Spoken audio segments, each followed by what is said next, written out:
Kupusnjače, a posebno kupus, uzgajaju se u mnogim vrtovima i na velikim površinama. To su vrste koje za svoj rast i razvoj traže dosta hranjiva i vode, a napadaju ih brojni štetnici. Vjerujem da ste više puta bili u nedoumici koji to štetnik pravi nered u vrtu na stabljikama kupusa, pa ćemo danas da pričamo o svim tim nametnicima i da vam damo savjet kako se protiv njih boriti sa nekim prirodnim sredstvima. Ukoliko želite saznati više o uzgoju voća i povrća općenito, zapratite naš kanal i neka vaš posao bude uspješan. Postoje različiti štetnici koji se mogu pojaviti tokom rasta ovog povrća, a neki od njih su kupusni buhač, kupusni moljac, kupusna muha, kupusne stjenice, kupusne lisne uši i trips. Ukoliko želite na vrijeme djelovati, vrlo je važno da pratite stanje u vrtu, jer sva prirodna sredstva se moraju koristiti preventivno ili što ranije pri otkrivanju štetnika, kako bi naravno bili što djelotvorniji. Prvi štetnik koji ćemo spomenuti su kupusne stjenice.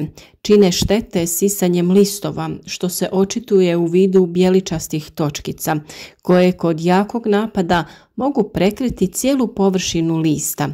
Pojava ovih insekata vrlo je opasna na mladim biljkama koje mogu biti u potpunosti uništene. Razlikujemo 3 vrste, a one se razlikuju u boji i veličini tijela. Ova crvena kupusna stjenica je crvene boje i ima crne pjege. Zelena je zelenkaste boje sa bijelo-žutim pjegama i dosta je manja, dok je ona smrdljiva zelene boje i ispušta neugodan miris. Ove vrste štetnika odlažu jaja u većim skupinama na donjoj strani lista. Ličinke imaju obično 5 razvojnih stadija i izgledom su slične odraslim oblicima, ali ne lete. U proljeće za toplijeg vremena izlječu i počinju razvojni ciklus. Drugi štetnik je kupusni buhač. Najveće štete rade u vrijeme suše i na mladim presadnicama. Probleme prave odrasli kukci, praveći rupice na lišću koje nakon njihovih pohoda izgledaju poput sita. A najveće probleme prave upravo kod kupusnjača koje se proizvode prvenstveno zbog svoje lisne mase. Njihov jak napad očekuje se za vrijeme toplih i sunčanih dana, najviše na mladim biljkama, a pogotovo presadnicama koje zbog toga zaostaju u rastu i daju niži prinos. Kasniji napad na veće biljke ne smeta toliko njihovom rastu i razvoju, koliko im smanjuje tržišnu vrijednost. Kupusni moljci se javljaju u aprilu i počinju se odmah hraniti, letjeti i razmnožavati. Naime, u vrijeme suše i visokih temperatura ovi se insekti sve više javljaju i u kontinentalnim dijelovima. Ženke odlože oko 3 jaja na naličje listova i to najčešće uz glavnu žilu. Štete čine njihove gusjenice koje rade mine na listovima. Grizanjem stvaraju prozorčića i na kraju izgrizaju lisno tkivo. Ponekad ostanu samo glavne žile na listovima, a sve ostalo bude pojedeno. One imaju 3 do 6 generacija godišnje koje se često preklapaju i štete nanose tokom čitave vegetacije. Ekonomski najznačajnije uzrokuje u fazama formiranja glavice, pa zbog oštećenja i kontaminacije izmetom one gube tržišnu vrijednost. Kupusna muha smatra se jednim od najopasnijih štetnika kupusa, cvjetača i kelja, a javlja se čim temperatura tla poraste na 12 stepeni. Ona velike probleme čini neposredno nakon sadnje. Odrasla ženka nakon 14 dana hranjenja odloži jaja na vrat korijena ili na tlo. Nakon 5 dana, kada su temperature oko 15 do 20 stepeni, izlaze ličinke koje se ubušuju u vrat korijena i uništavaju ga. Muha ima 3 generacije godišnje i u nasadima se može naći od aprila do sredine augusta. Razvoj ličinki ovisi o temperaturi, pa tako visoke temperature dovode do njihove smrtnosti. Prva generacija je najopasnija za kupus, a druga koja se javlja krajem juna i treća koja je aktivna oko augusta napadaju repu, korabu i prokulice. Prve generacije čine najveće štete, pa tako u početnoj fazi rasta biljke zbog njihovog napada mogu propasti, a u kasnijoj fazi napada očituje se slabijim rastom i kržljavošću, te nemogućnosti formiranja glavice.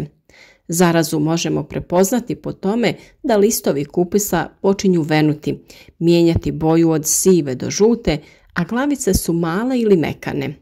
Također, biljka se lako vadi iz tla i tada možemo primijetiti bijele ličinke koje su uništile korijen.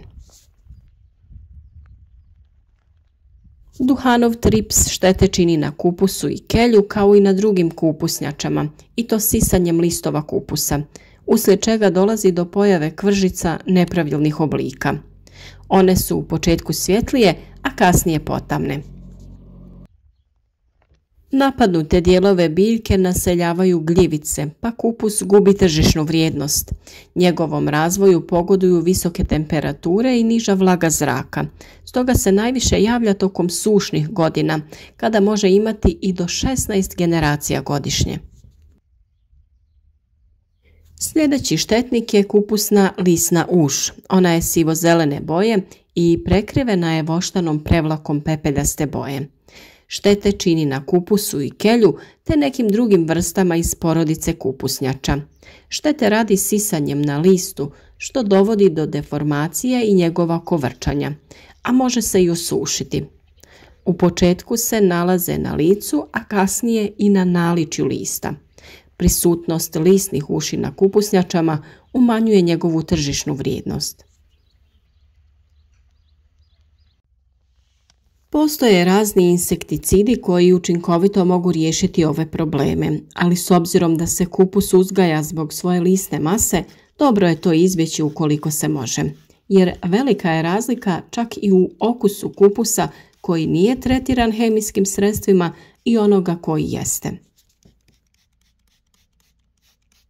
Kupusnjačama će vrlo odgovarati primjena pepela za prihranu. Prilikom sadnje se može dodati 1 šaka u svaku sadnu rupu i izmiješati sa zemljom. O primjeni pepela prilikom sadnje biljaka smo već dosta govorili, pa ako ste gledali naše video savjete, znate da nije dobro da pepeo dođe u direktan kontakt sa biljkom, tako da preko pepela dodajte malo zemlje prije sadnje biljke.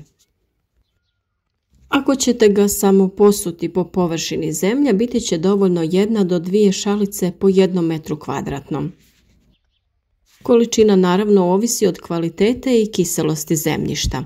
Pepeo je alkalan i primjenjuje se manja količina što je kiselost manja. Može se koristiti i za posipanje kao i soda bikarbona, kako bi zaštitili biljke od napada buhača i drugih štetnika.